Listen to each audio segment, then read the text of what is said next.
विश्वानि देव सवितर्दुरितानि पराशुभं यद्भद्रं तन्न आशुभम्। ॐ शान्ति शान्ति शान्ति। ॐ श्री परमात्मने नमः।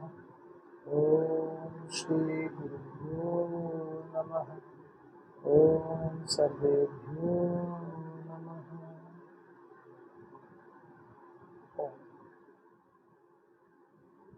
वैदिक संस्कृति। वैदिक संस्कृति का स्वाध्याय क्रम, और इसमें विषय चल रहा है हमारी वैदिक जीवनचर्या। किस प्रकार से हमें प्रातःकाल उठने से लेकर के रात्रि सोने पर्यंत अपने नित्य नैमित्तिक कार्यों को करना होता है, और इसी में एक बड़ा ही विशेष कार्य है जिसकी ओर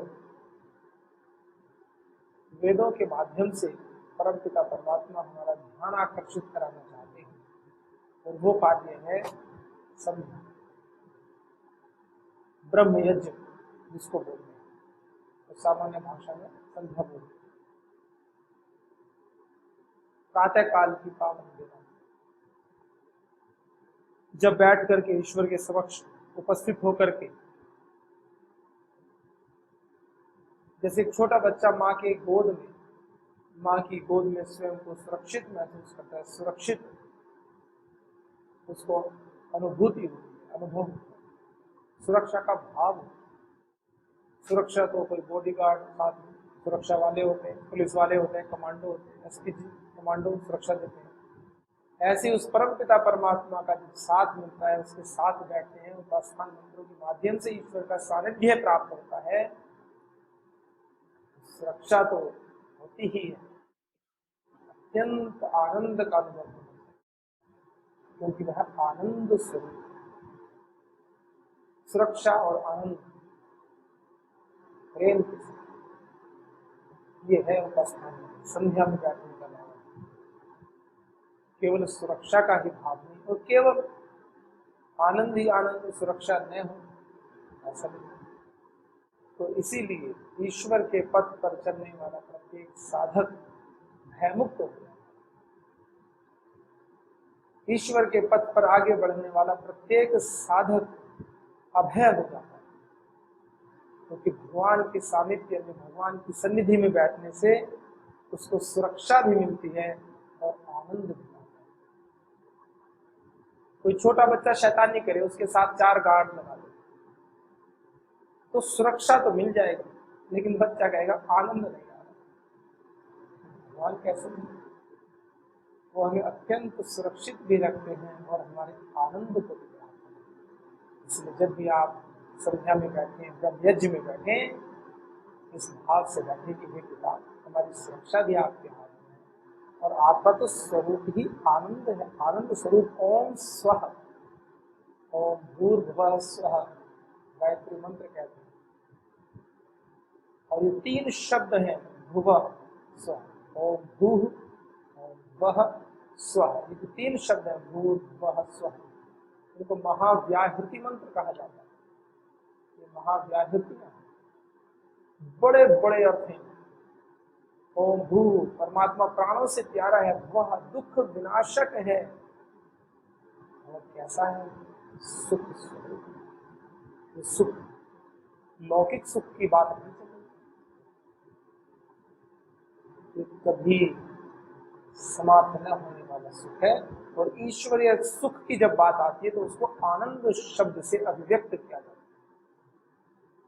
ईश्वरीय सुख अर्थात ईश्वरीय आनंद, और आनंद है ईश्वर का स्वरूप। यह स्वरूप तहत है। आइए उपस्थान मंत्रों में इस क्रम को और आगे बढ़ाते हैं।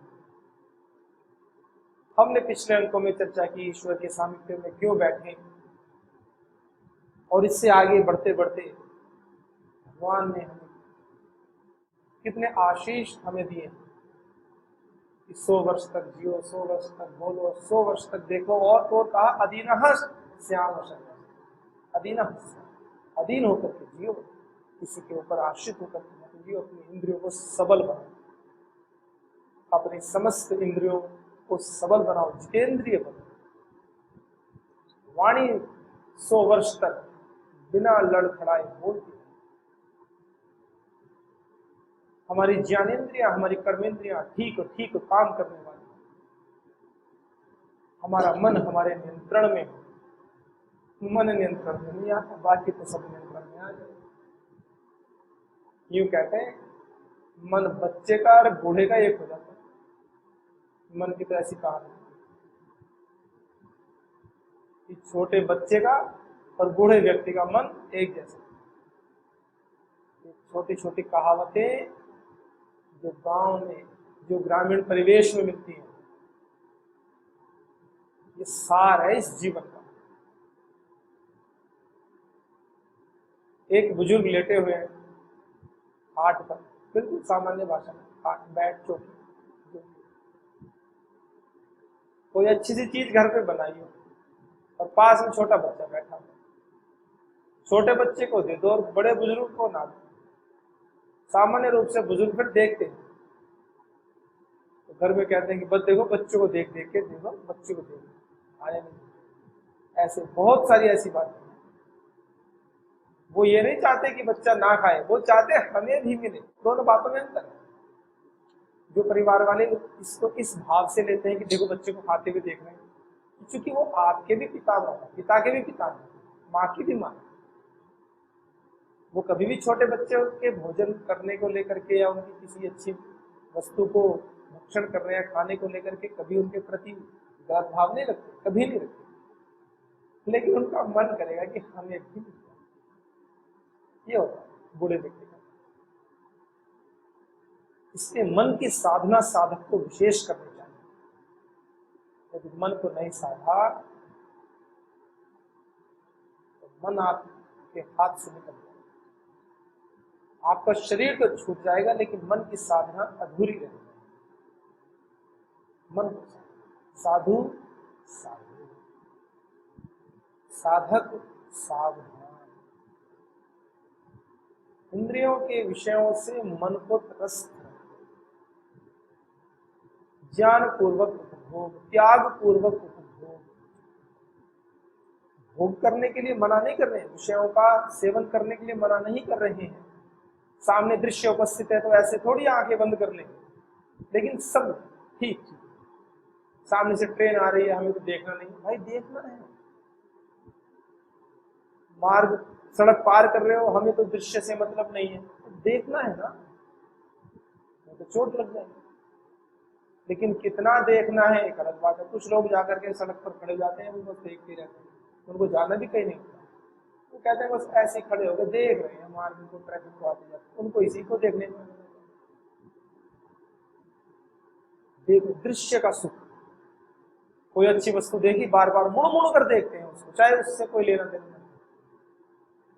दृश्य एक एक इंद्रिय का ऐसा सुख है, मनुष्य को पटक देता है, पहाड़ की ऊंचाई से ला करके समुद्र की गहराई बता देता है। मैंने भूमि का नाम, धरती का नाम क्या कहा, समुद्र की भी गहराई बता एक एक इंद्रिय। यदि उस सुख के ऊपर आपने ज्ञान पूर्वक नियंत्रण किया, और जब ज्ञान पूर्वक इंद्रियों पर नियंत्रण कर लेते हैं तो सुख में अभिवृद्धि हो जाती है और वो सुख आनंद की ओर अग्रसर कर देता है। कभी न कम होने वाला अक्षय अजस्र एक स्रोत हो जाता है, और वो स्रोत सीधे परमात्मा से जाता है, जिसका स्रोत है आनंद। ये कार्य आप ब्रह्म में बैठ करके बड़ी आसानी से कर सकते हैं बात में, क्योंकि आप वहाँ पर सीधे और सीधे परमपिता परमात्मा के सानिध्य में होते हैं, उनकी सन्निधि में होते हैं। समस्त दैवीय शक्तियाँ मिल करके आपको बढ़ाती हैं, आपको उभारती हैं, आपको लोअर कॉन्शियसनेस से हायर कॉन्शियसनेस लेवल में अपलिफ्ट कराती हैं। वहाँ यदि चूक, वहाँ यदि देरी, वहाँ यदि मन को नहीं साधा, वहाँ बैठ करके भी यदि अन्य कार्यों का चिंतन है, वहाँ बैठ करके भी यदि मुझे आगे ये काम करना है, मुझे पीछे वो काम छूट गया है, मुझे कक्षा में जाकर के कपड़े धोने हैं, मुझे अभी झाड़ू लगानी है, पोछा करना है, कि हम रोज कर सकते हैं, कुशल प्रबंधन करके उन कार्यों में सामंजस्य स्थापित कर सकते हैं। ईश्वर की आराधना करने वाला व्यक्ति कभी अपने कार्यों में, कभी अपने कर्तव्यों में अपनी जिम्मेवारी से पीछे नहीं हटता, कभी नहीं। हमारे सामने उदाहरण है परम श्रद्धेय श्री गुरुदेव, परम श्रद्धेय आचार्य श्री, वो तो कार्यों को इतने वेग से और सही सही करते हैं।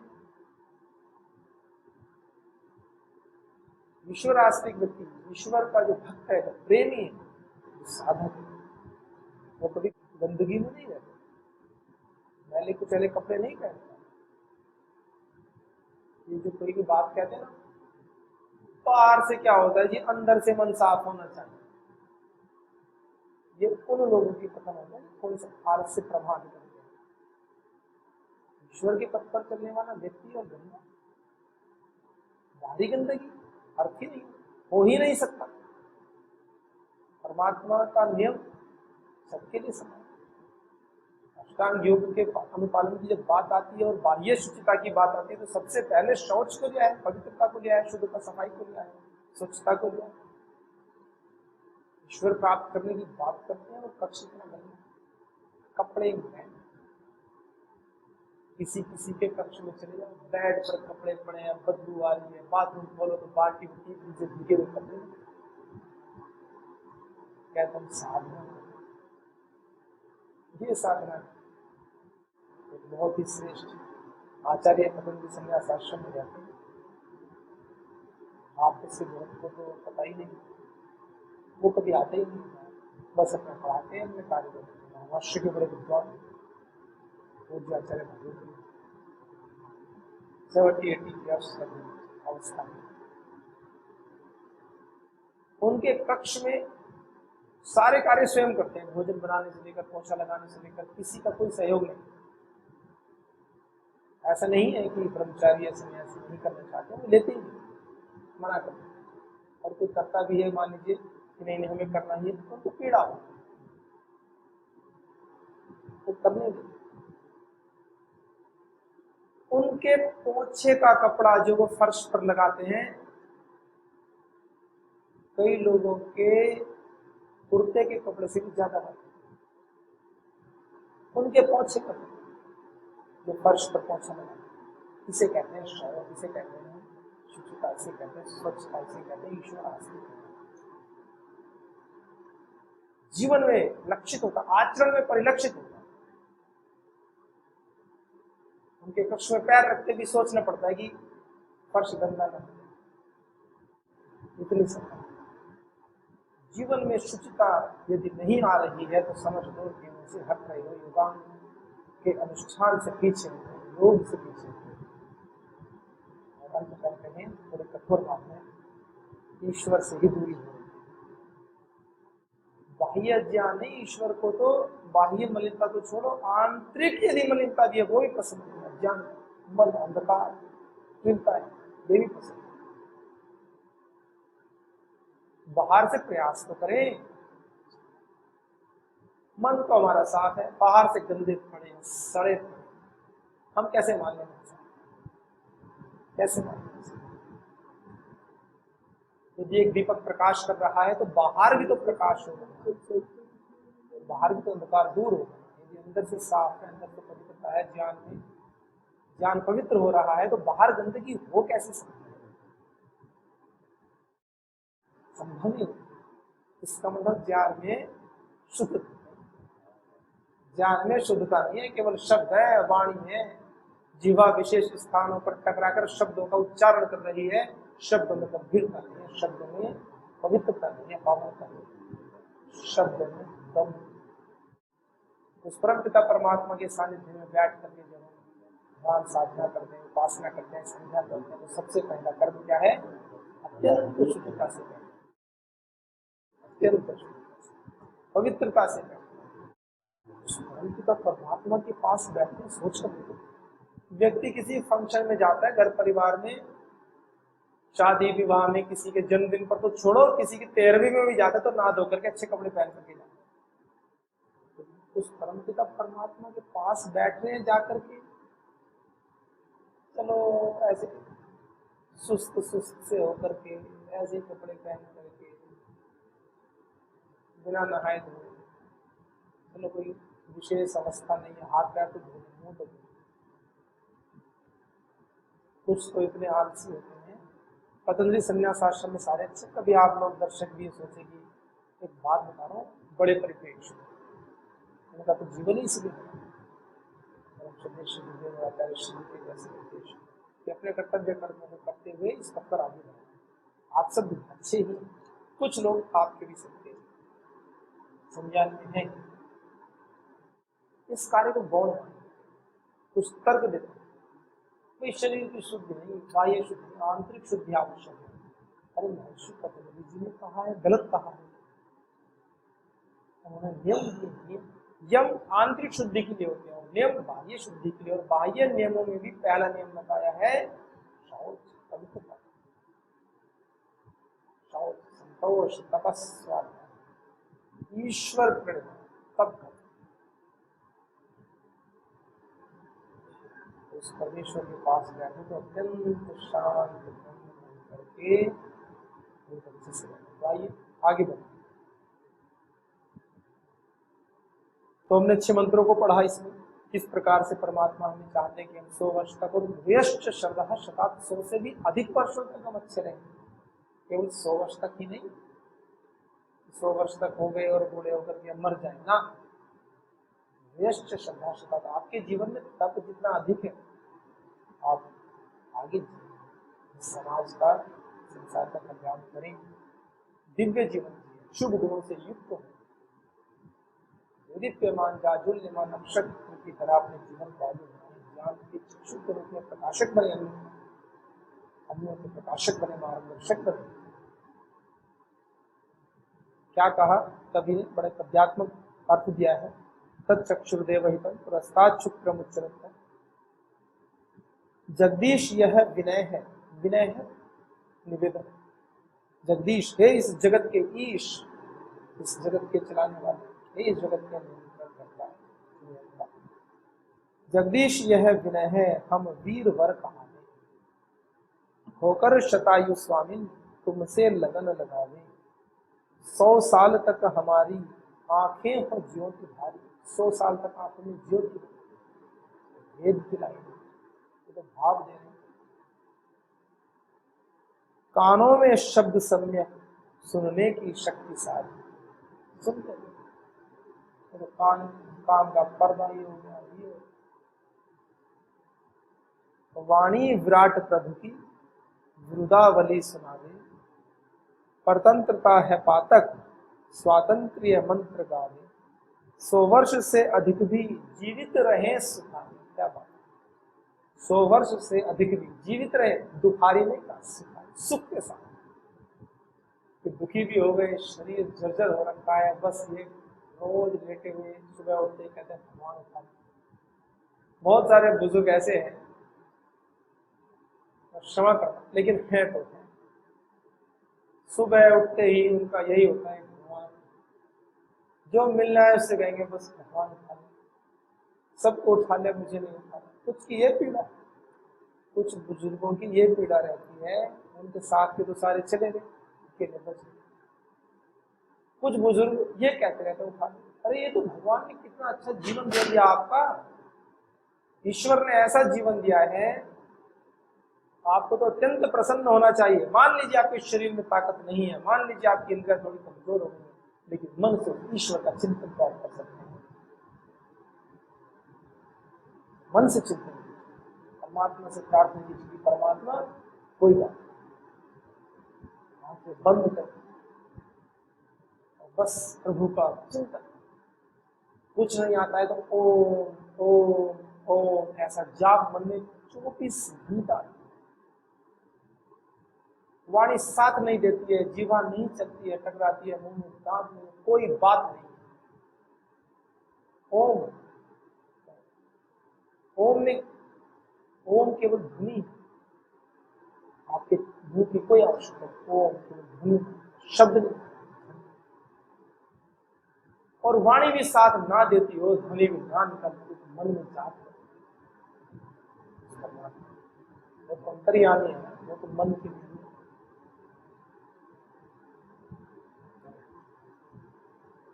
बड़ा अच्छा मौका मिला है ये। किसी अन्य कार्य में लिप्त नहीं हो तो कम से कम एक स्थान मिल गया कि वहाँ बैठ करके लेट करके आपको कोई कुछ कहेगा नहीं और आपस में ईश्वर का चिंतन करो। कितना अच्छा अवसर है, उसका लाभ लो।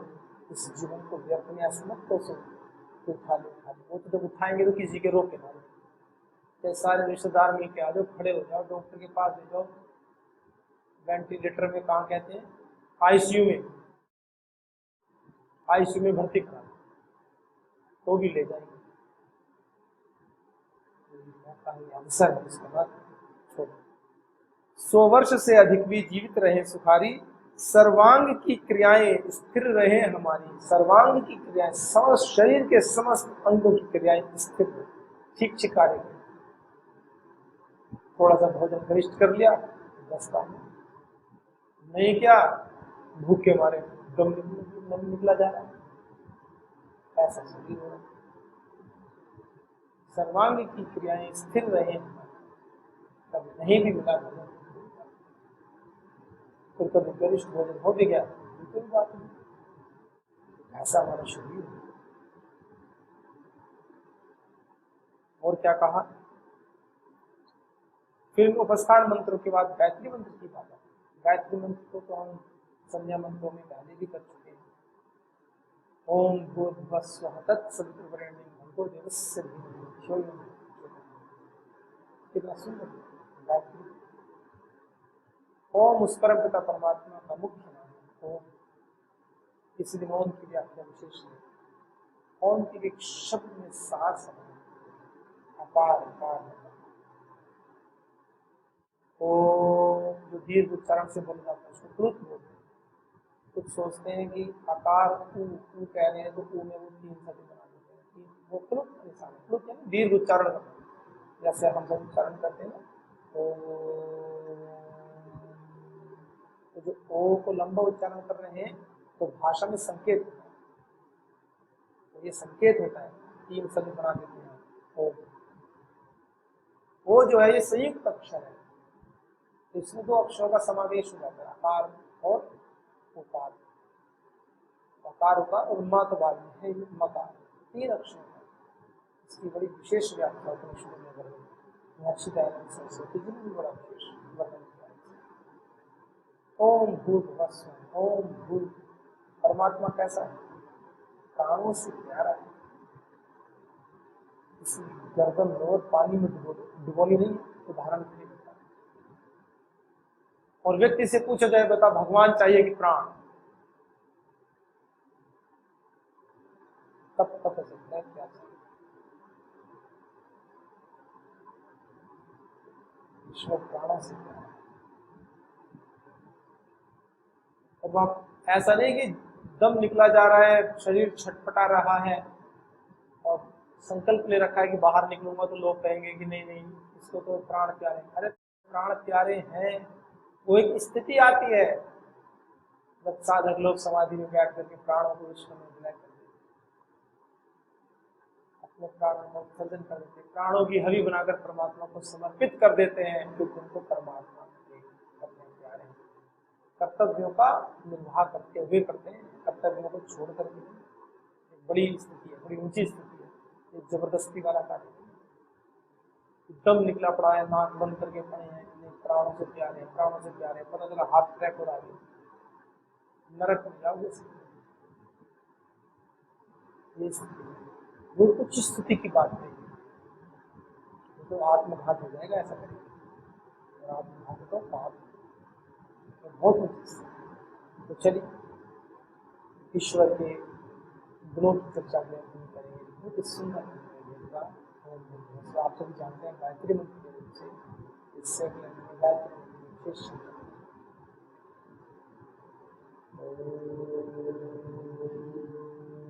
शांति शांति शांति।